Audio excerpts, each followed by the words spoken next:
Selamat pagi kawan laut, salam optimis dan tentu salam bahagia,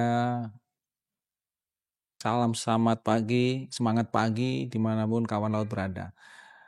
Sesi ini saya akan meneruskan rangkaian sesi yang membahas bagaimana kita menempatkan diri sebagai staf maupun sebagai pimpinan dalam satu organisasi.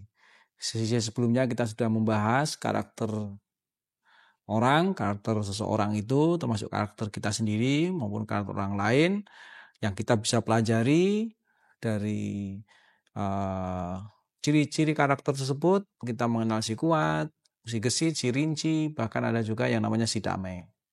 Nah, pada slide ini kita bisa melihat bagaimana kita menghadapi karakter orang-orang tersebut ketika kita bertemu dalam sebuah rapat, dalam sebuah diskusi, maupun dalam pergaulan sehari-hari. Menghadapi si kuat, karena si kuat ini merupakan aksis sumbu poros dari ekstrovert dan logika atau thinking, maka kalau kita menghadapi si kuat, sebaiknya kita selalu berbicara fakta-fakta yang baru, memberikan informasi yang singkat, dan tentu karena thinkingnya sangat kuat, logikanya sangat kuat, kita perlu memberikan banyak referensi. Oh ya Pak, kalau berbicara ini referensinya ini, kalau berbicara ini referensinya ini. Nah, itu adalah menghadapi si kuat. Termasuk kalau kita bicara dengan si kuat, maka banyaklah kita bertanya. Karena dia akan semakin senang kalau diuji. Dan berikan pilihan-pilihan misalnya. Pilihan 1, pilihan 2. Kalau dengan si kuat, maka perlu diberikan pilihan. Karena pilihan itu juga tentu berdasarkan referensi. Yang kedua adalah bagaimana menghadapi si gesit. Nah, gesit itu banyak ngomong, talk aktif dan sebagainya. Usahakan berbicara secara informal dan santai. Nggak perlu resmi amat dan sebagainya.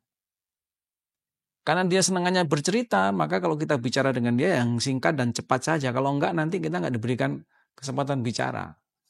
Dan tentu lebih baik lagi apabila kita selalu mencoba memberikan apresiasi atas apa yang telah disampaikan oleh si gesit ini. Ya, dia akan sangat senang karena talk aktif tadi dan dia periang kan. Tentu juga ada cara-cara menghadapi si gesit ini adalah memberikan tantangan ataupun memberikan sebuah kompetisi. Wah, ini paling seneng kalau orang yang namanya si gesit kasih kompetisi, kasih tantangan, seneng. Oke ya, saya kasih waktu seminggu. Kira-kira idemu apa untuk dapat menyelesaikan masalah ini? Itu challenging, tantangan. Ini si gesit sangat suka dengan hal-hal seperti itu. Jadi kalau kita ketemu si gesit sebagai pimpinan, malah jangan kita berikan hal-hal yang menjadi kelemahannya, pasti nggak akan optimal bagi organisasi. Bagaimana menghadapi si rinci? Wah, rinci ini kan detail, diam, banyak nulis sebagainya. Ya. Kalau berbicara dengan si rinci, ketemu dengan si rinci karena dia senang menganalisis segala sesuatunya, ya berikan waktu yang cukup. Nggak bisa dikejar-kejar kayak si gesit itu, nggak bisa.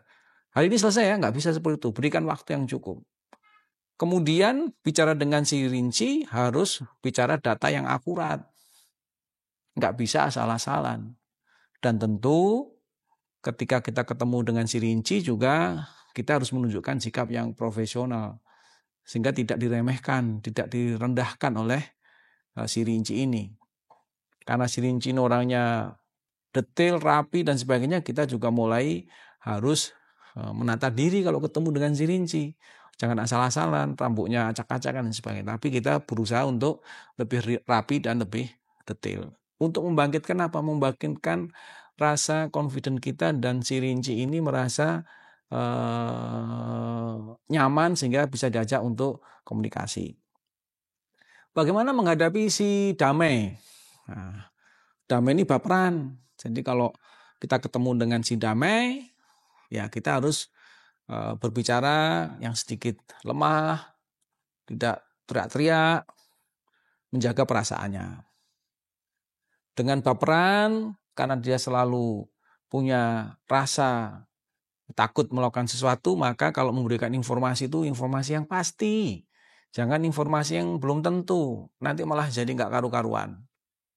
Nah, si Damai ini orangnya karena selalu takut untuk berbuat salah, maka setiap kita memberikan solusi, beri option kedua, pendapat kedua. Supaya apa? Supaya punya gambaran. Kalau opsinya cuma satu, nggak punya pembanding, nah, biasanya akan butuh waktu lama. Nah, karena yang tadi pertama sifatnya adalah lebih kepada baperan, kalau berbicara, kalau komunikasi ya jangan agresif.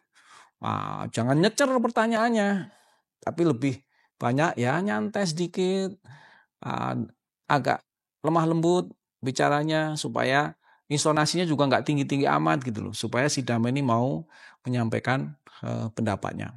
Nah, kawan laut, itulah cara-cara kita menghadapi orang dengan karakter-karakter tertentu, dan kita juga perlu menempatkan diri kita karena kita sudah tahu sekarang apakah saya si kuat, apakah saya si gesit, apakah saya si rinci, apakah saya si Damai, maka ini menjadi modal penting bagaimana kita menempatkan diri.